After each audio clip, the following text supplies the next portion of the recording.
আমার একটা বিশ্বাস, আমাদের দল, আপনাদের দল বিএনপির বিশ্বাস, প্রচলিত যে স্লোগান নির্ভর রাজনীতি, এটার দিন কিন্তু এখন ফুরিয়ে গিয়েছে।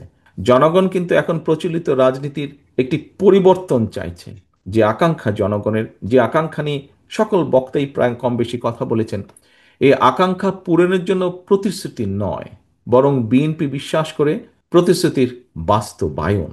এবং এ কারণেই কিন্তু বিএনপি প্রত্যেকটা সেক্টরে যেই পরিকল্পনাগুলো আপনাদের সামনে তুলে ধরলাম, এই পরিকল্পনাগুলো কিভাবে বাস্তবায়ন করা যায় সেটার জন্য আমাদের একটা প্ল্যানিং আমরা তৈরি করছি। বাস্তবায়ন কিভাবে আমরা করব, দেশের তরুণ যুবশক্তির কাছে আমার আবেদন, আপনারা বিএনপির জনমুখী গণমুখী কর্মপরিকল্পনাগুলো দেশের সকলের সামনে, জনগণের সামনে তুলে ধরুন। জনগণের রায় বিএনপি রাষ্ট্র পরিচালনার সুযোগ পেলে সামনের দিনে ইনশাল্লাহ আমরা এই পরিকল্পনাগুলি পর্যায়ক্রমে ইনশাল্লাহ বাস্তবায়ন করব।